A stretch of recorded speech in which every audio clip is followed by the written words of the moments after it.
તો નર્મદા જિલ્લાની સંકલન સમિતિની બેઠક યોજાઈ, જ્યાં સાંસદ મનસુખ વસાવા અને એમએલએ ચેતર વસાવાએ સવાલ કર્યા. સ્વચ્છતા પખવાડિયા અંતર્ગત ઈ રિક્ષાના વિરોધ બાબતે તપાસની માંગ કરી.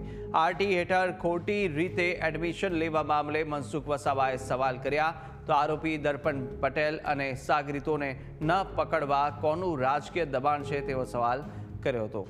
સાંસદના આકરા સવાલથી સંકલન સમિતિ ગૂંજી હતી. સમય આવે છે તો જે પણ રોડ રસ્તા હોય એ પેચવર્ક કરવાના, રિપેરિંગ કરવાના, અધૂરા કામો હોય તો પૂર્ણ કરવાના. જે જ્યાં અધૂરા કામો હોય ધ્યાન દોર્યું.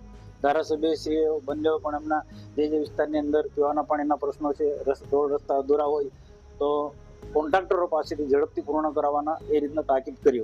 જનરલી દર સંકલનની મિટિંગમાં હોય છે કે જે પણ કોઈ કોન્ટ્રાક્ટર સમયસર કામ પૂરું ના કરતો હોય, કામ તકલાદી કરતો હોય, એની સામે કાયદેસરની કાર્યવાહી કરવી જોઈએ, એની નોટિસ આપવી જોઈએ, બ્લેક લિસ્ટમાં મૂકવાની કાર્યવાહી થઈ છે. એ રીતના આખી મિટિંગમાં ચર્ચા થઈ છે.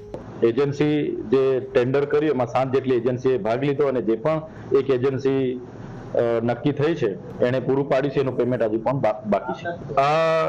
મને લાગે છે ગાંધીનગર લેવલના સચિવ કક્ષાના અધિકારીઓનું આમાં સેટિંગ છે.